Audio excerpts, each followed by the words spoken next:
Hallelujah, praise the lord. ಪ್ರಿಯರೇ, ಯೇಸು ಕ್ರಿಸ್ತನ ಪರಿಶುದ್ಧ ನಾಮದಲ್ಲಿ ನಿಮ್ಮನ್ನೆಲ್ಲ ವಂದಿಸ್ತೇನೆ. ಗೈಡಿಂಗ್ ಲೈಟ್, ದಾರಿದೀಪ ಎಂಬ ದೇವರ ವಾಕ್ಯ ಧ್ಯಾನ ಭಾಗಕ್ಕೆ ನಿಮ್ಮೆಲ್ಲರನ್ನು ಸ್ವಾಗತಿಸ್ತೇನೆ. ಪ್ರಿಯರೇ, ಇಂದು ನಾವು ದೇವರ ವಾಕ್ಯದಲ್ಲಿ ಧ್ಯಾನಿಸುವ, ದೇವರ ಆತ್ಮನ ಹೃದಯದಲ್ಲಿ ಹಾಕಿದ ವಿಷಯ ಇವತ್ತಿನ ಧ್ಯಾನಕ್ಕೋಸ್ಕರ ಶಿಲುಬೆಯ ಮೂಲಕ ಉಂಟಾದ ಬಿಡುಗಡೆ ಎಂಬುದಾಗಿ. ನಾವು ವಾಕ್ಯವನ್ನು ಧ್ಯಾನಿಸುವುದಕ್ಕಿಂತ ಮೊದಲು ಪ್ರಾರ್ಥನೆ ಮಾಡುವ. ಪ್ರೀತಿಯ ಪರಲೋಕದಲ್ಲಿರುವ ತಂದೆ ದೇವರೇ, ಯೇಸು ಕ್ರಿಸ್ತನ ನಾಮದಲ್ಲಿ ನಿಮ್ಮ ಸನ್ನಿಧಿಗೆ ಬಂದಿದ್ದೇವೆ. ಒಳ್ಳೆಯ ಸಮಯ, ಒಳ್ಳೆಯ ಅವಕಾಶಕ್ಕಾಗಿ ಸ್ತೋತ್ರಪ್ಪ. ತಂದೆ, ನೀವು ನಮ್ಮೊಂದಿಗೆ ಮಾತನಾಡಿ ಸ್ವಾಮಿ. ನಿಮ್ಮ ಜೀವವುಳ್ಳ ವಾಕ್ಯದ ಮೂಲಕ ಮಾತನಾಡಿ, ನಿಮ್ಮ ವಾಕ್ಯಗಳು ಕಾರ್ಯಸಾಧಕವಾದದ್ದು, ಬಾಯಿ ಕತ್ತಿಗೆದಲ್ಲವಾದದ್ದು, ಸಜೀವವಾದದ್ದು, ಅದು ಬದುಕಿಸುವಂಥದ್ದಾಗಿದೆ ರಾಜ. ಪ್ರತಿಯೊಬ್ಬರ ಹೃದಯದಲ್ಲಿ ಮಹತ್ವದ ಕಾರ್ಯ ಮಾಡಿ ಸ್ವಾಮಿ. ಸತ್ತಿರುವ ಸಂಗತಿಗಳು ಅಪ್ಪ, ನಿಮ್ಮ ಉದ್ದೇಶಗಳು ಸ್ವಾಮಿ, ಅಪ್ಪ ಸ್ವಾಮಿ, ಆಲೋಚನೆಗಳು ಇಗ್ನೈಟ್ ಆಗಲಿ ರಾಜ. ಅಪ್ಪ, ಸ್ವಸ್ಥತೆ ಬಿಡುಗಡೆ ಉಂಟಾಗಲಿ ಸ್ವಾಮಿ. ನಿಮ್ಮ ನಾಮ ಮಹಿಮೆ ಹೊಂದಲು ಅವರ ಜೀವಿತದ ಮೂಲಕ ಪವಿತ್ರಾತ್ಮನೆಲ್ಲವನ್ನು ನೀವು ಆತೊಟ್ಟಿಗೆ ತಿಳ್ಕೊಳ್ಳಿ. ಮಾತನಾಡು, ನನ್ನನ್ನು ಕೇಳಿಸ್ಕೊಂಡು ನಮ್ಮ ಜನನ ಆಳ್ವಿಕೆ ಮಾಡಿ ಅಪ್ಪ, ನಿಮಗೆ ಮಹಿಮೆ ಆಗಲಿ. ಯೇಸು ಕ್ರಿಸ್ತನ ನಾಮದಲ್ಲಿ ಬೇಡುವಂತಂದೆ, ಆಮೆನ್. ಪ್ರಿಯರೇ, ನಾನು ಆಗಲೇ ಹೇಳಿದಾಗೆ ಇವತ್ತಿನ ಸಂದೇಶದ ವಿಷಯ ಶಿಲುಬೆಯ ಮೂಲಕ ಉಂಟಾದ ಬಿಡುಗಡೆ ಎಂಬುದಾಗಿ. ಯೇಸು ಸ್ವಾಮಿ ಈ ಲೋಕದಲ್ಲಿ ನರವತಾರದಲ್ಲಿ ಇಳಿದು ಬಂದು, ಆತನು ಭೂಪರಲೋಕಗಳ ಒಡೆಯನು, ಸಮಸ್ತವನ್ನು ಸೃಷ್ಟಿ ಮಾಡಿದ ಸೃಷ್ಟಿಕರ್ತನು. ಆತನು ಈ ಭೂಲೋಕದಲ್ಲಿ ನರವತಾರದಲ್ಲಿ ಇಳಿದು ಬಂದು ಶಿಲುಬೆಯಲ್ಲಿ ತನ್ನ ಪ್ರಾಣವನ್ನು ಧಾರೆ ಎರೆದ್ರು, ತನ್ನನ್ನು ತಾನು ಒಪ್ಪಿಸಿಕೊಟ್ರು. ಯಾಕೆಂತ ಹೇಳಿದ್ರೆ, ನಮ್ಮನ್ನು ಪಾಪದಿಂದ, ಶಾಪದಿಂದ, ರೋಗದಿಂದ, ಮರಣದಿಂದ ಬಿಡಿಸ್ಲಿಕ್ಕೋಸ್ಕರ ನಿನ್ನ ಮರಣವನ್ನು ಯೇಸು ಸ್ವಾಮಿ ಆ ಶಿಲುಬೆಯಲ್ಲಿ ಹೊತ್ತುಕೊಂಡ್ರು. ಸತ್ತು ಉಣಲ್ಪಟ್ಟು 3ನೇ ದಿವಸದಲ್ಲಿ ಎದ್ದು ಬಂದನು. ಆತನು ಮೃತ್ಯುವನ್ನು ಜಯಿಸಿದ ಆತನು. ಆತನು ಸಮಸ್ತದ ಮೇಲೆ ಅಧಿಕಾರವುಳ್ಳ ಆತನು. ಆತನು ಉನ್ನತೋನ್ನತಕ್ಕೆ ಆರಿ ಹೋಗಿ ಉನ್ನತದಲ್ಲಿ ಆಸೀನರೂಢನಾಗಿದ್ದಾನೆ. ಸಮಸ್ತವು ಆತನ ಪಾದದ ಕೆಳಗೆ ಇದೆ. ಸೊ ಯೇಸು ಸ್ವಾಮಿ ಆ ಶಿಲುಬೆಯಲ್ಲಿ ಒಂದು ಬಹಳವಾದ ನೋವಿನಿಂದ ಕೂಡಿದ, ಅಪಮಾನದಿಂದ ಕೂಡಿದ, ನಿಂದನೆಯಿಂದ ಕೂಡಿದ ಆ ಮರಣವನ್ನು ಶಿಲುಬೆಯಲ್ಲಿ ನಮಗೋಸ್ಕರ, ನಿಮಗೋಸ್ಕರ ಅನುಭವಿಸಿದ್ರು. ಸೊ ಯೇಸು ಸ್ವಾಮಿ ಶಿಲುಬೆಯಲ್ಲಿ ತನ್ನನ್ನು ತಾನು ಒಪ್ಪಿಸಿಕೊಟ್ಟಾಗ ಅಲ್ಲಿ ಉಂಟಾದ ಆಶೀರ್ವಾದಗಳು ಏನು, ನಮ್ಮ ಜೀವಿತದಲ್ಲಿ ಉಂಟಾದ ಬಿಡುಗಡೆಗಳು ಏನು ಎಂಬುದನ್ನು ನಾವು ಇವತ್ತು ಸಂದೇಶದಲ್ಲಿ ಧ್ಯಾನ ಮಾಡುವ. ಸೊ ಅಂದರೆ ಶಿಲುಬೆಯ ಮೂಲಕ ಉಂಟಾದ ಬಿಡುಗಡೆ ಅಂದರೆ ಯೇಸು ಕ್ರಿಸ್ತನು ನಮಗೋಸ್ಕರ, ನಿನಗೋಸ್ಕರ ಆ ಶಿಲುಬೆಯಲ್ಲಿ ತನ್ನ ದೇಹವನ್ನು ಒಪ್ಪಿಸಿಕೊಟ್ಟಾಗ, ಮರಣ ಹೊಂದಿದಾಗ, ಸಜೀವ ಯಜ್ಞವಾಗಿ ಅರ್ಪಿಸಿದಾಗ ನಮ್ಮ ಜೀವಿತದಲ್ಲಿ ಯಾವೆಲ್ಲ ಆಶೀರ್ವಾದವಾಯಿತು, ಏನೆಲ್ಲ ಬಿಡುಗಡೆ ನಮ್ಮ ಜೀವಿತದಲ್ಲಿ ಆಯಿತು ಎಂಬುದನ್ನು ಈ ವಾಕ್ಯ ಭಾಗದಲ್ಲಿ ಧ್ಯಾನ ಮಾಡುವ. ಮೊದಲಿಗೆ ಯೇಸು ಸ್ವಾಮಿ ಶಿಲುಬೆಯಲ್ಲಿ ತನ್ನನ್ನು ತಾನು ಒಪ್ಪಿಸಿಕೊಟ್ಟಾಗ ನಮಗೆ ಆದ ಮೊದಲನೇ ಬಿಡುಗಡೆ ದುಷ್ಟ ಯುಗದಿಂದ ಬಿಡುಗಡೆ. ನಮಗೆ ಮೊದಲನೇ ಬಿಡುಗಡೆ ಆದದ್ದು ಈ ದುಷ್ಟ ಯುಗದಿಂದ ಬಿಡುಗಡೆ. ನಾವು ಗಲಾತ್ಯ 1ನೇ ಅಧ್ಯಾಯದ 4ನೇ ವಚನವನ್ನು ಓದುವ.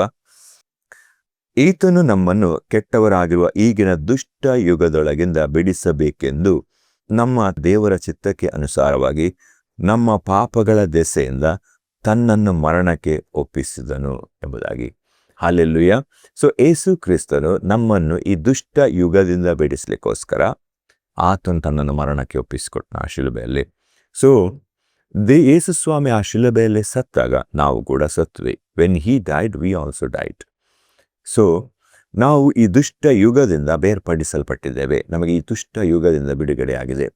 ಈ ಯುಗ ಅಂದರೆ ಏನು? ಯುಗ ಅಂದರೆ ಏಜ್, ಅಂದರೆ ಈ ಟೈಮ್ ಫ್ರೇಮ್, ಅಂದರೆ ಈ ಟೈಮ್ ಪೀರಿಯಡ್, ಈ ಕಾಲಮಾನ. ಯುಗ ಅಂತ ಹೇಳಿದ್ರೆ ಈ ಕಾಲಮಾನ. ಸೊ ಇಲ್ಲಿ ವಾಕ್ಯ ಹೇಳ್ತದೆ, ದೇವರು ನಮ್ಮನ್ನು ಈ ದುಷ್ಟ ಯುಗದಿಂದ ಬಿಡುಗಡೆಗೊಳಿಸಿದ್ರು. ಯಾವಾಗ ಯೇಸು ಸ್ವಾಮಿ ಶಿಲುಬೆಯಲ್ಲಿ ಸತ್ತರೋ ನಾವು ಸತ್ವೆ. ಯಾವಾಗ ಯೇಸು ಸ್ವಾಮಿ ಸತ್ತೊಳಗಿಂದ ಎದ್ದು ಬಂದರೋ ನಾವು ಎದ್ದು ಬಂದ್ವಿ. ನಮಗೆ ಪುನರುತ್ಥಾನವಾಯಿತು. ಹೊಸ ಬದುಕು ನಮಗೆ ಕೂಡ ಆರಂಭವಾಯಿತು.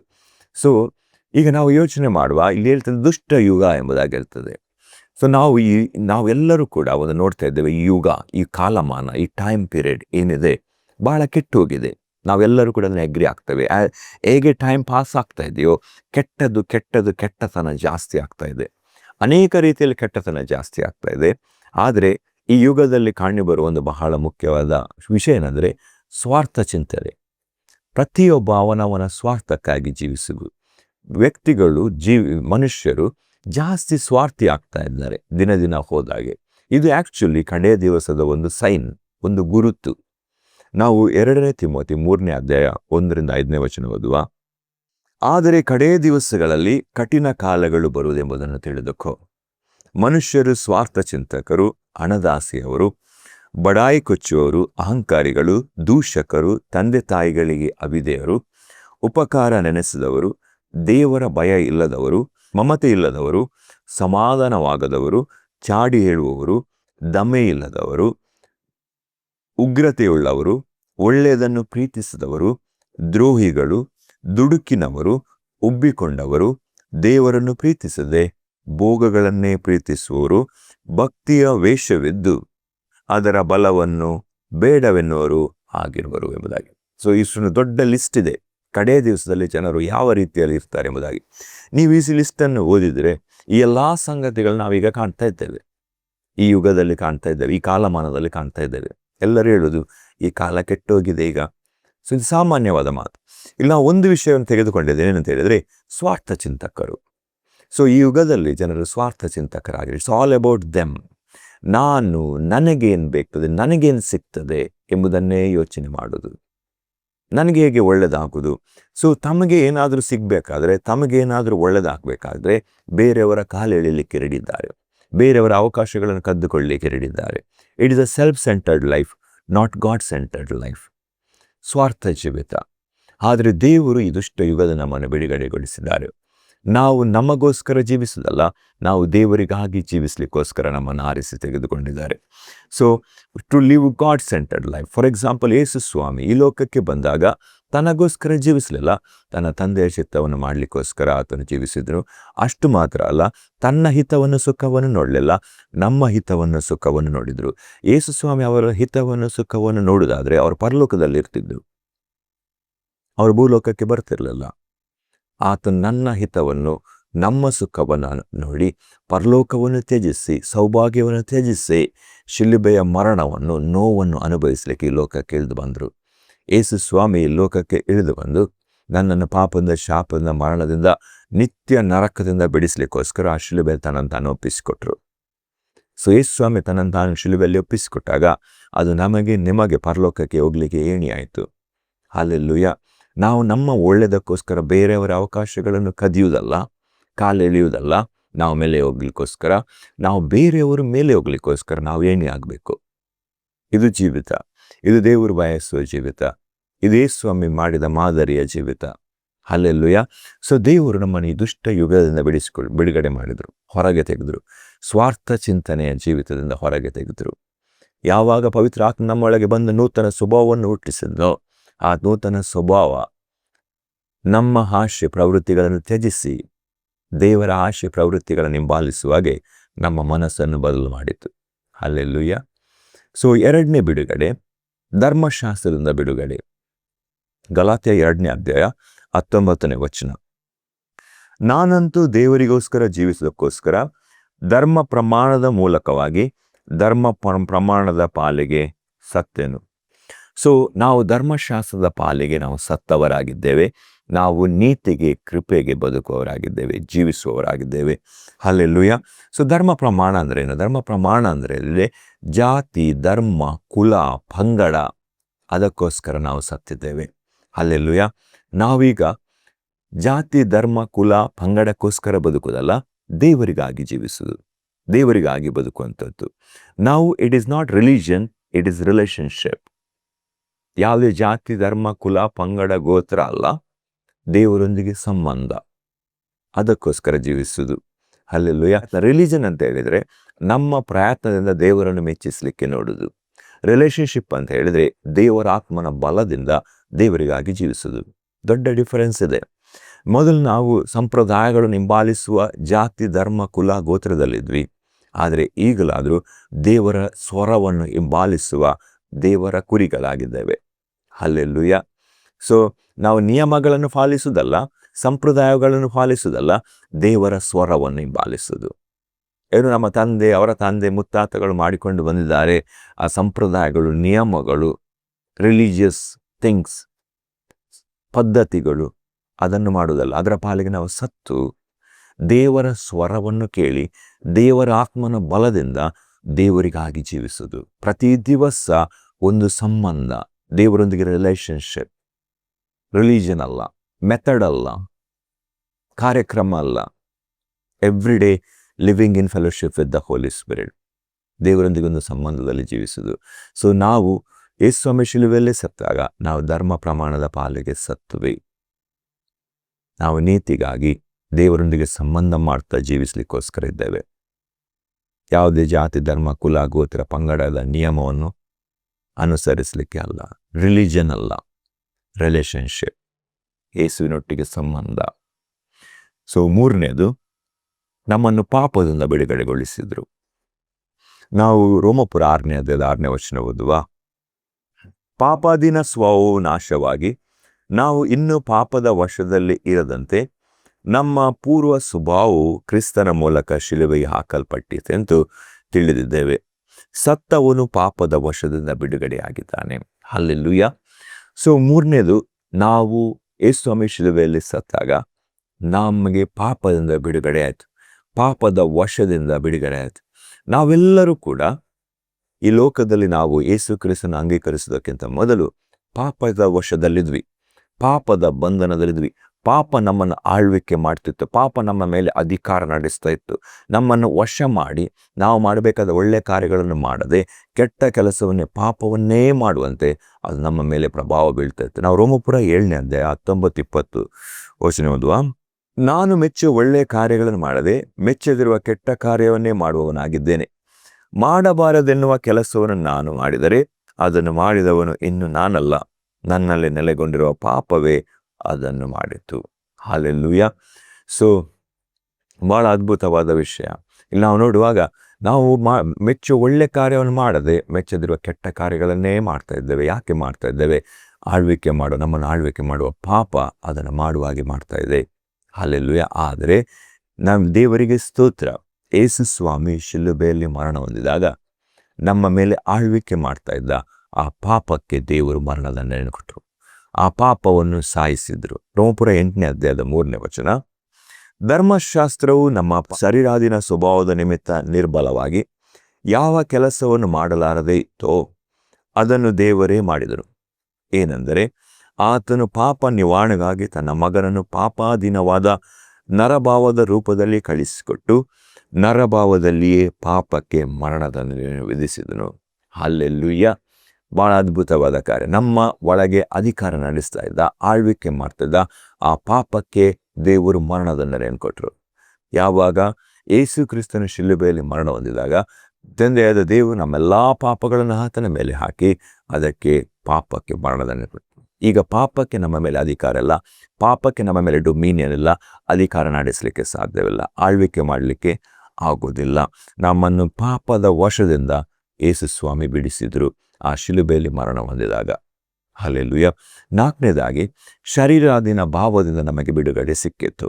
ಯೇಸು ಸ್ವಾಮಿ ಯಾವಾಗ ಶಿಲುಬೆಯಲ್ಲಿ ಮರಣ ಹೊಂದಿದ್ರು ನಮಗೆ ಶರೀರಾಧೀನ ಸ್ವಭಾವದಿಂದ ಬಿಡುಗಡೆ ಸಿಕ್ಕಿತ್ತು. ಗಲಾತ್ಯ 5ನೇ ಅಧ್ಯಾಯ 24ನೇ ವಚನ. ಕ್ರಿಸ್ತ ಯೇಸುವಿನವರು ತಮ್ಮ ಶರೀರ ಭಾವವನ್ನು ಅದರ ವಿಷಯ ಅಭಿಲಾಷೆ, ಸ್ವೇಚ್ಛ ಅಭಿಲಾಷೆ ಸಹಿತ ಶಿಲುಬೆಗೆ ಹಾಕಿದವರು ಎಂಬುದಾಗಿ. ಹಲ್ಲೆಲೂಯಾ. ಸೊ ಯೇಸು ಸ್ವಾಮಿ ಶಿಲುಬೆಯಲ್ಲಿ ಮರಣ ಹೊಂದಿದಾಗ ನಮ್ಮ ಶರೀರಾಧೀನ ಸ್ವಭಾವಕ್ಕೆ ಮರಣ ಆಯಿತು. ಹಲ್ಲೆಲೂಯಾ. ಯಾವಾಗ ಯೇಸು ಕ್ರಿಸ್ತನ ಶಿಲುಬೆಯಲ್ಲಿ ಮರಣ ಹೊಂದಿದ್ನೋ ನಾವು ಕೂಡ ಮರಣ ಹೊಂದಿದ್ವಿ. ಅಂದರೆ ನಮ್ಮ ಹಳೆಯ ಪ್ರವೃತ್ತಿ, ಮೊದಲನೇ ಆದಾಮನ ಪ್ರವೃತ್ತಿ, ಅದಕ್ಕೆ ಮರಣದಂಡನೆ ಆಯಿತು, ಅದಕ್ಕೆ ಎಕ್ಸಿಕ್ಯೂಷನ್ ಆಯಿತು. ಅದು ನಮ್ಮನ್ನು ಇನ್ನೂ ಪ್ರಭಾವ ಬೀಳುವುದಿಲ್ಲ. ಸೊ ಮೊದಲು ನಾವು ನೋಡುವ ಆದಾಮನ ಪ್ರವೃತ್ತಿ ಅಂದರೆ ಏನು? ಆದಾಮನ ಪ್ರವೃತ್ತಿ ಒಂದೇನೆಂದರೆ ಡಿಸೊಬೀಡಿಯನ್ಸ್, ಅವಿಧೇಯತೆ, ದೇವರ ನಿಯಮಕ್ಕೆ ವಿರುದ್ಧವಾಗಿ ಜೀವಿಸುವುದು, ಅದನ್ನು ಕ್ರಾಸ್ ಮಾಡುವುದು. ಇದು ಒಂದು ಆದಾಮನ ಪ್ರವೃತ್ತಿ. ಸೊ ಯೇಸು ಸ್ವಾಮಿ ಶಿಲುಬೆಯಲ್ಲಿ ಮರಣ ಹೊಂದಿದಾಗ ಆ ಪ್ರವೃತ್ತಿಗೆ ಮರಣದಂಡನೆಯನ್ನು ಕೊಟ್ಟರು. ಸೊ ನಾನು ನನ್ನದು ಎಂಬ ಭಾವ, ಈಗೋ ಆದಾಮನಲ್ಲಿತ್ತು. ಆದಾಮನು ಪಾಪ ಮಾಡಿದಾಗ ದೇವರ ಹತ್ರ ಕ್ಷಮೆ ಕೇಳಲಿಲ್ಲ, ಸಾರಿ ಹೇಳಲಿಲ್ಲ. ನಾವು ಸತ್ಯವೇದದಲ್ಲಿ ಸ್ಪಷ್ಟವಾಗಿ ಹೇಳ್ತಾರೆ, ಅವನು ನಾನು ಸರಿ ಎಂಬುದಾಗಿ ಪ್ರತಿಪಾದಿಸಿದ. ದೇವರಿಗೆ ಹೇಳಿದ, ನೀನು ನನ್ನೊಟ್ಟಿಗೆ ಇರಲಿಕ್ಕೆ ಕೊಟ್ಟ ಈ ಸ್ತ್ರೀ ನನಗೆ ಹಣ್ಣನ್ನು ತಿನ್ನಿಸಿದ್ಲು, ನಾನು ಹಣ್ಣು ತಿಂದೆ ಎಂಬುದಾಗಿ ದೇವರ ಮೇಲೆ ಆಪಾದನೆ ಹಾಕ್ತಾರೆ. ಆದಾಮನು ಪಾಪ ಮಾಡಿದಾಗ ಸಾರಿ ಹೇಳುವುದಿಲ್ಲ, ಕ್ಷಮೆ ಕೇಳುವುದಿಲ್ಲ, ಈಗೋ. ಹಲ್ಲೆಲೂಯಾ. ನಾನು ನನ್ನದೆಂಬ ಪ್ರವೃತ್ತಿ. ಆದರೆ ಯೇಸು ಸ್ವಾಮಿ ಶಿಲುಬೆಯಲ್ಲಿ ಮರಣ ಹೊಂದಿದಾಗ ಆ ನಮ್ಮ ಆದಾಮನ ಪ್ರವೃತ್ತಿ, ಅವಿಧೇಯತೆಯ ಪ್ರವೃತ್ತಿ, ಅದಕ್ಕೆ ಮರಣದಂಡನೆ ಕೊಟ್ಟರು. ಹಲ್ಲೆಲೂಯಾ. ಸೊ ಗಲಾತ್ಯ 2ನೇ ಅಧ್ಯಾಯದ 20ನೇ ವಚನ. ಕ್ರಿಸ್ತನೊಂದಿಗೆ ಶಿಲುಬೆಗೆ ಹಾಕಿಸಿಕೊಂಡವನಾಗಿದ್ದೇನೆ. ಇನ್ನು ಜೀವಿಸುವುದು ನಾನಲ್ಲ, ಕ್ರಿಸ್ತನು ನನ್ನಲ್ಲಿ ಜೀವಿಸ್ತಾನೆಂಬುದಾಗಿ. ಹಲ್ಲೆಲೂಯಾ. ಇನ್ನು ನಾವು ಜೀವಿಸುವುದು ನಮಗೋಸ್ಕರ ಅಲ್ಲ, ನಮಗೋಸ್ಕರ ಸತ್ತು ಎದ್ದು ಬಂದ ಏಸು ಸ್ವಾಮಿಗೋಸ್ಕರ ಜೀವಿಸುವುದು, ಏಸು ಕ್ರಿಸ್ತನಿಗಾಗಿ ಜೀವಿಸುವುದು. ನಾನು ನನ್ನದು ಎಂಬ ಈಗೋಯಿಸ್ಟಿಕ್ ಬಿಹೇವಿಯರಿಗೋಸ್ಕರ ಬದುಕುವುದಲ್ಲ, ದೇವರ ಉದ್ದೇಶಕ್ಕೋಸ್ಕರ, ದೇವರ ಮಹಿಮೆಗೋಸ್ಕರ ಬದುಕುವುದು, ದೇವರ ನಾಮದ ಮಾತಿಗೋಸ್ಕರ ಬದುಕುವುದು. ಹಲ್ಲೆಲೂಯಾ. ಸೊ ಶರೀರಾಧೀನ ಭಾವದಿಂದ ಬಿಡುಗಡೆ, ಅವಿಧೇಯತೆಯ ಪ್ರವೃತ್ತಿಯಿಂದ ಬಿಡುಗಡೆ, ಪವಿತ್ರ ಆತ್ಮನ ತುಂಬಿಸಲ್ಪಟ್ಟು ಕ್ರಿಸ್ತನ ಆತ್ಮನಿಂದ ತುಂಬಿಸಲ್ಪಟ್ಟು ವಿಧೇಯ ತಂದೆಯಾದ ದೇವರ ಚಿತ್ತಕ್ಕೆ ವಿಧೇಯನಾಗುವ ಪ್ರವೃತ್ತಿಯಿಂದ ನಾವು ತುಂಬಿಸಲ್ಪಟ್ಟಿದ್ದೇವೆ. 5ನೇದು, ಈ ಲೋಕದಿಂದ ಬಿಡುಗಡೆ. ಯೇಸು ಸ್ವಾಮಿ ಶಿಲುಬೆಯಲ್ಲಿ ಮರಣ ಹೊಂದಿದಾಗ ನಮ್ಮನ್ನು ಈ ಲೋಕದಿಂದ ಬಿಡುಗಡೆಗೊಳಿಸಿದರು. ಗಲಾತ್ಯ 6ನೇ ಅಧ್ಯಾಯದ 14ನೇ ವಚನ. ನನಗಾದರೂ ನಮ್ಮ ಕರ್ತನಾದ ಯೇಸು ಕ್ರಿಸ್ತನ ಶಿಲುಬೆಯ ವಿಷಯದಲ್ಲಿ ಹೊರತು ಹೆಚ್ಚಳ ಪಡುವುದು ಬೇಡವೇ ಬೇಡ. ಆತನ ಮೂಲಕ ಲೋಕವು ಶಿಲುಬೆಗೆ ಹಾಕಿಸಿಕೊಂಡು ನನ್ನ ಪಾಲಿಗೆ ಸತ್ತಿತು, ನಾನು ಶಿಲುಬೆಗೆ ಹಾಕಿಸಿಕೊಂಡು ಲೋಕದ ಪಾಲಿಗೆ ಸತ್ತನು. ಹಲ್ಲೆಲೂಯಾ. ಇಲ್ಲಿ ಅಪೊಸ್ತಲ ಪೌಲ ಹೇಳ್ತಾನೆ, ನಾನು ಯೇಸು ಕ್ರಿಸ್ತನ ಮೂಲಕ ಶಿಲುಬೆಗೆ ಹಾಕಿಸಿಕೊಂಡು ಲೋಕದ ಪಾಲಿಗೆ ಸತ್ತೆನು, ಲೋಕ ನನ್ನ ಪಾಲಿಗೆ ಸತ್ತಿತು ಎಂಬುದಾಗಿ. ಸೊ ದೇವರು ನಮ್ಮನ್ನು ಈ ಲೋಕದಿಂದ ಬಿಡಿಸಿದ್ರು. ಯೇಸು ಸ್ವಾಮಿ ಹೇಗೆ ಶಿಲುಬೆಯಲ್ಲಿ ಮರಣ ಹೊಂದಿದ್ರು, ನಾವು ಕೂಡ ಅದಕ್ಕೆ ಅನುರೂಪವಾದ ಮರಣವನ್ನು ಹೊಂದಿದಾಗ ನಮಗೆ ಈ ಲೋಕದಿಂದ ಬಿಡುಗಡೆ ಆಗ್ತದೆ. ಲೋಕ ಅಂದರೆ ಏನು? ಲೋಕ ಅಂತ ಹೇಳಿದರೆ ಇಲ್ಲಿರುವ ಸಾಮಾಜಿಕವಾದ ಜೀವಿತ, ನಿಯಮ, ಸಿಸ್ಟಮ್ ದೇವರ ವಾಕ್ಯಕ್ಕೆ ಒಳಪಡದೇ ಇರುವಂಥದ್ದು, ಕ್ರಿಸ್ತ ಯೇಸುವಿನ ಆಳ್ವಿಕೆಗೆ ಒಳಪಡದೆ ಅಧೀನವಾಗದೇ ಇರುವ ಸಿಸ್ಟಮ್ ಎಂದರೆ ಬಿಲೀಫ್ ಸಿಸ್ಟಮ್. ಇಲ್ಲಿರುವಂಥ ನಿಯಮಗಳು, ಸಾಮಾಜಿಕ ಜೀವಿತ, ಅದು ದೇವರ ವಾಕ್ಯಕ್ಕೆ ಒಳಪಡದೇ ಇರುವಂಥದ್ದು, ಅದೆಲ್ಲ ಲೋಕ. ಸೊ ಸಿಂಪಲ್ ಮೀನಿಂಗಲ್ಲಿ, ಸಿಂಪಲ್ ವಾಕ್ಯದಲ್ಲಿ ಹೇಳಬೇಕಾದ್ರೆ, ಲೈಫ್ ಔಟ್ಸೈಡ್ ದ ಚರ್ಚ್, ದೇವರ ಸಭೆಯ ಹೊರತಾಗಿ ಹೊರಗೆ ಇರುವ ಜೀವಿತ, ಅದು ಲೋಕ. ಅದಕ್ಕೆ ವರ್ಲ್ಡ್ ಅಂತ ಹೇಳ್ತೇವೆ. It is influenced by Satan. ಸೈತಾನನ ಉದ್ದೇಶ, ಚಿಂತನೆ, ಆಲೋಚನೆಯಿಂದ ಪ್ರೇರಿತವಾಗಿದೆ ಈ ಲೋಕ. ಸೊ ನಾವು ಒಂದು ಎಕ್ಸಾಂಪಲ್ ನೋಡುವ, ಇದನ್ನು ಅರ್ಥೈಸಿಕೊಳ್ಳಲಿಕ್ಕೆ. ಈ ಲೋಕ ಏನು ಕಲಿಸಿಕೊಡ್ತದೆ ನಮಗೆ? ಏನು ಕಲಿಸಿಕೊಡ್ತದೆ ಅಂತ ಹೇಳಿದರೆ, ನಿನ್ನ ಜೀವಿತ, ನಿನ್ನ ರೂಲ್ಸ್. ಎಲ್ಲರಿಗೂ ಏನು ಹೇಳೋದು? ನನ್ನ ಲೈಫ್, ನನ್ನ ರೂಲ್ಸ್, ನಾನು ನನಗೆ ಬೇಕಾದಾಗೆ ಜೀವಿಸ್ತೇನೆ. ಇದು ಲೋಕ ನಮಗೆ ಕಲಿಸಿಕೊಡುವಂಥದ್ದು. ಆದರೆ ಬೈಬಲ್ ಏನು ಹೇಳ್ತದೆ? ಬೈಬಲ್ ಏನು ಹೇಳ್ತದೆ ಅಂದರೆ, ಇದು ನಿಮ್ಮ ಜೀವಿತ ಅಲ್ಲ, ಇದು ದೇವರು ಕೊಟ್ಟ ಗಿಫ್ಟ್, ದೇವರು ಕೊಟ್ಟ ಜೀವಿತ. ಸೊ ಅದಕ್ಕಾಗಿ ಯಾರಿಗಾಗಿ ಜೀವಿಸಬೇಕು? ದೇವರಿಗಾಗಿ ಜೀವಿಸಬೇಕು. ಹಲ್ಲೆಲೂಯಾ. ಸೊ ನಾವು ನಮ್ಮ ರೂಲ್ಸ್ ಮಾಡಿಕೊಂಡು ಬದುಕೋದಲ್ಲ, ದೇವರ ಉದ್ದೇಶ, ದೇವರ ಆಜ್ಞೆ, ದೇವರ ಆಲೋಚನೆಗಳಿಗೋಸ್ಕರ ಬದುಕೋದು. ನಮ್ಮದೇ ನಿಯಮಗಳನ್ನು ಮಾಡಿಕೊಳ್ಳಲಿಕ್ಕೆಲ್ಲ. We cannot say it is our life, it is a gift from God. ಇದು ದೇವರಿಂದ ಬಂದ ಉಡುಗೊರೆ. ಸೊ ಅದನ್ನು ದೇವರಿಗಾಗಿ ಜೀವಿಸಬೇಕು, ದೇವರು ಮೆಚ್ಚುವ ಜೀವಿತದ ರೀತಿಯಲ್ಲಿ ಬದುಕಬೇಕು. ಹಲ್ಲೆಲೂಯಾ. ಸೊ ಯೇಸು ಸ್ವಾಮಿ ಶಿಲುಬೆಯಲ್ಲಿ ಮರಣ ಹೊಂದಿದಾಗ ನಮ್ಮನ್ನು ಆತನು ಇಹಲೋಕಾಧಿಪತಿಯ ಒಡೆತನಕ್ಕೆ ಒಪ್ಪಿಸಲ್ಪಟ್ಟರು, ಈ ಲೋಕದಿಂದ ಬಿಡುಗಡೆಗೊಳಿಸಿದರು. ಸೈತಾನ ಈ ಲೋಕವನ್ನು, ಜನರನ್ನು ಮಂಕು ಮಾಡಿದ್ದಾನೆ. ಆತನ ಧ್ಯೇಯಗಳು, ಆತನ ಉದ್ದೇಶಗಳನ್ನು ಅವರ ಒಳಗೆ ಹಾಕಿ ಅದಕ್ಕೋಸ್ಕರ ಜೀವಿಸುವಾಗಿ ಪ್ರೇರೇಪಿಸಿದ್ದಾನೆ. ನಾವು 1 ಯೋಹಾನ 5ನೇ ಅಧ್ಯಾಯದ 18-19 ವಚನ ನೋಡುವ. ದೇವರಿಂದ ಹುಟ್ಟಿದವನು ಪಾಪ ಮಾಡುವಲ್ಲವೆಂದು ನಮಗೆ ಗೊತ್ತದೆ. ದೇವರಿಂದ ಹುಟ್ಟಿದ ಆತನು ಅವನನ್ನು ಕಾಪಾಡುವನು, ಕೆಡುಕನು ಅವನನ್ನು ಹಿಡಿಯುವುದಿಲ್ಲ. ನಾವು ದೇವರಿಂದ ಹುಟ್ಟಿದವರೆಂದು ಲೋಕವೆಲ್ಲವೂ ಕೆಡುಕನ ವಶದಲ್ಲಿ ಬಿದ್ದಿದೆ ಎಂದು ನಮಗೆ ಗೊತ್ತದೆ. ಹಲ್ಲೆಲೂಯಾ. ಈ ಲೋಕ ಎಲ್ಲ ಏನಾಗಿದೆ? ಈ ಲೋಕ ಎಲ್ಲ ಕೆಡುಕನ ವಶದಲ್ಲಿ ಬಿದ್ದಿದೆ. ಸೊ ಅದಕ್ಕಾಗಿ ಸ್ವಾಮಿ ಶಿಲುಬೆಯಲ್ಲಿ ಮರಣ ಹೊಂದಿದಾಗ ಕೆಡುಕನ ವಶದಲ್ಲಿ ಬಿದ್ದಿರುವ ಈ ಲೋಕದ ನಮ್ಮನ್ನು ಬಿಡುಗಡೆಗೊಳಿಸಿದರು. ಈ ಚಿಂತನೆಯಿಂದ, ಈ ವಿಚಾರಧಾರೆಯಿಂದ ನಮ್ಮನ್ನು ಬಿಡುಗಡೆಗೊಳಿಸಿ ಪರಲೋಕದ ವಿಚಾರಧಾರೆಯಿಂದ, ತಂದೆಯಾದ ದೇವರ ಉದ್ದೇಶದಿಂದ ನಮ್ಮನ್ನು ತುಂಬಿಸಿದರು. ಹಲ್ಲೆಲೂಯಾ. ಈ ಕತ್ತಲು ತುಂಬಿದ ಈ ಲೋಕದಿಂದ ನಮ್ಮನ್ನು ಬಿಡುಗಡೆಗೊಳಿಸಿ ದೇವರು ಕ್ರಿಸ್ತ ಯೇಸುವಿನ ಬೆಳಕಿನ ರಾಜ್ಯದಲ್ಲಿ ದೇವರು ನಮ್ಮನ್ನು ಸೇರಿಸಿದರು, ಸತ್ಯದಲ್ಲಿ ನಮ್ಮನ್ನು ಸೇರಿಸಿದರು. ಹಲ್ಲೆಲೂಯಾ. ಬಹಳ ಅದ್ಭುತವಾದ ಸಂಗತಿಗಳನ್ನು ನಾವು ನೋಡಿದ್ದೇವೆ. ಯೇಸು ಸ್ವಾಮಿಯ ಶಿಲುಬೆಯ ಮರಣದ ಮೂಲಕ ನಮ್ಮ ಜೀವಿತದಲ್ಲಿ ಉಂಟಾದ ಬಿಡುಗಡೆಗಳನ್ನು ನಾವು ಧ್ಯಾನಿಸಲಿವೆ. 5 ವಿಷಯಗಳನ್ನು ನಾವು ಧ್ಯಾನಿಸಲಿವೆ ವಾಕ್ಯ ಭಾಗದಲ್ಲಿ. ಮೊದಲನೇದಾಗಿ ದೇವರು ನಮ್ಮನ್ನು ದುಷ್ಟ ಯುಗದಿಂದ ಬಿಡಿಸಿದರು. ನಮ್ಮನ್ನು ಧರ್ಮಶಾಸ್ತ್ರದಿಂದ ನಮ್ಮನ್ನು ಬಿಡುಗಡೆಗೊಳಿಸಿದರು. ಪಾಪದಿಂದ ನಮ್ಮನ್ನು ಬಿಡುಗಡೆಗೊಳಿಸಿದರು. ಶರೀರದಿನ ಸ್ವಭಾವದಿಂದ ನಮ್ಮನ್ನು ಬಿಡುಗಡೆಗೊಳಿಸಿದರು. ಈ ಲೋಕದಿಂದ ನಮ್ಮನ್ನು ಬಿಡುಗಡೆಗೊಳಿಸಿದರು. ನಾವು ಪ್ರಾರ್ಥನೆ ಮಾಡುವ. ದೇವರ ವಾಕ್ಯ ಭಾಗದ ಮೂಲಕ ನಿಮ್ಮೆಲ್ಲರನ್ನ ಆಶೀರ್ವಾದ ಮಾಡಲಿ. ತಂದೆ, ನಿಮಗೆ ಸ್ತೋತ್ರಪ್ಪ. ಈ ಒಳ್ಳೆಯ ಸಮಯ, ಒಳ್ಳೆಯ ಅವಕಾಶಕ್ಕಾಗಿ ಸ್ತೋತ್ರ. ನೀವು ನಮ್ಮೊಂದಿಗೆ ಇರುವುದಕ್ಕಾಗಿ ಸ್ತೋತ್ರ. ನಮ್ಮೊಂದಿಗೆ ಮಾತನಾಡಿದಿರಿ, ಪ್ರತಿಯೊಬ್ಬರೊಂದಿಗೆ ಮಾತನಾಡಿರೋದಕ್ಕಾಗಿ ಸ್ತೋತ್ರಪ್ಪ. ಪ್ರತಿಯೊಬ್ಬರ ಹೃದಯವನ್ನು ಸ್ಪರ್ಶಿಸಿದಿರಿ. ನಿಮ್ಮ ಜೀವವುಳ್ಳ ವಾಕ್ಯದ ಮುಲ್ಲಿರೋ ಮಹಿಮೆ, ಪವಿತ್ರ ಆತ್ಮನ ಅಭಿಷೇಕ ಪ್ರತಿಯೊಬ್ಬರ ಪ್ರಾಣ, ಆತ್ಮ, ಕೀಳು ಮಜ್ಜೆಯನ್ನು ತೂರಿ ಹೋಗಲಿ ಸ್ವಾಮಿ. ಮಾತಾದ ಕಾರ್ಯ ಮಾಡಿ, ಅದ್ಭುತ ಮಾಡಿ, ಅತಿಶಯ ಮಾಡಿ ಸ್ವಾಮಿ. ನಿಮ್ಮ ನಾಮಕ್ಕೆ ಸ್ತುತಿ, ಘನ, ಮಾನ, ಮಹಿಮೆ, ಪ್ರಭಾವ ಉಂಟಾಗಲಿ ಸ್ವಾಮಿ. ಅಪ್ಪ ಸ್ವಾಮಿ, ಯಾರಾದರೂ ಅನಾರೋಗ್ಯದಲ್ಲಿರೋದು ಅವರನ್ನು ಮುಟ್ಟಿ ಸ್ವಾಮಿ. ಸ್ವಸ್ಥತೆ ಉಂಟಾಗಲಿ ಅವರ ದೇಹದಲ್ಲಿ ಸ್ವಾಮಿ. ನಿಮ್ಮ ವಾಸನೆ ನಮಗೆ ಗುಣವಾಯಿತು. ನಮಗೆ ಸುಕ್ಷೇಮನುಂಟು ಮಾಡೋ ದಂಡನೆ ನೀವು ಅನುಭವಿಸಿದಿರಿ ಸ್ವಾಮಿ. ನಿಮ್ಮ ಹಸ್ತ ಅವರ ಮೇಲೆ ಬರಲಿ ರಾಜ. ಅಪ್ಪ, ಮನಸ್ಸಿನಲ್ಲಿ ಅಸಮಾಧಾನ, ದುಃಖದಲ್ಲಿರುವುದಾದರೆ ಅಪ್ಪ ಸ್ವಾಮಿ, ದೈವಿಕವಾದ ಸಮಾಧಾನ ಅವರನ್ನು ಆವರಿಸಲಿ ಸ್ವಾಮಿ. ಎಲ್ಲ ಕತ್ತಲೆ ನೀಗಲಿ ಸ್ವಾಮಿ, ಎಲ್ಲ ಕನ್ಫ್ಯೂಷನ್ ನೀಗಲಿ ಸ್ವಾಮಿ. Thank you Jesus. ಮಾತು ಅದ್ಭುತಗಳನ್ನು ಮಾಡುವ ದೇವರೇ, ನಿಮಗೆ ಸ್ತುತಿ ಉಂಟಾಗಲಿ.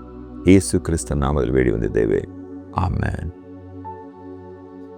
ಪ್ರಿಯರೇ, ಈ ಸಂದೇಶ ನಿಮಗೆ ಆಶೀರ್ವಾದದಾಯಕವಾಗಿದ್ದರೆ ಚಾನಲನ್ನು ಸಬ್ಸ್ಕ್ರೈಬ್ ಮಾಡಿ, ನೋಟಿಫಿಕೇಷನ್ ಬೆಲ್ ಒತ್ತಿ, ಕಮೆಂಟ್ ಮಾಡಿ, ಸಂದೇಶದಲ್ಲಿ ಲೈಕ್ ಮಾಡಿ, ಸಂದೇಶವನ್ನು ನಿಮ್ಮ ಪ್ರೀತಿ ಪಾತ್ರರೊಂದಿಗೆ ಹಂಚಿಕೊಳ್ಳಿ. ಅವರ ಜೀವಿತವನ್ನು ಆಶೀರ್ವಾದ ಮಾಡಿ. ದೇವರು ನಿಮ್ಮನ್ನು ಆಶೀರ್ವದಿಸಲಿ.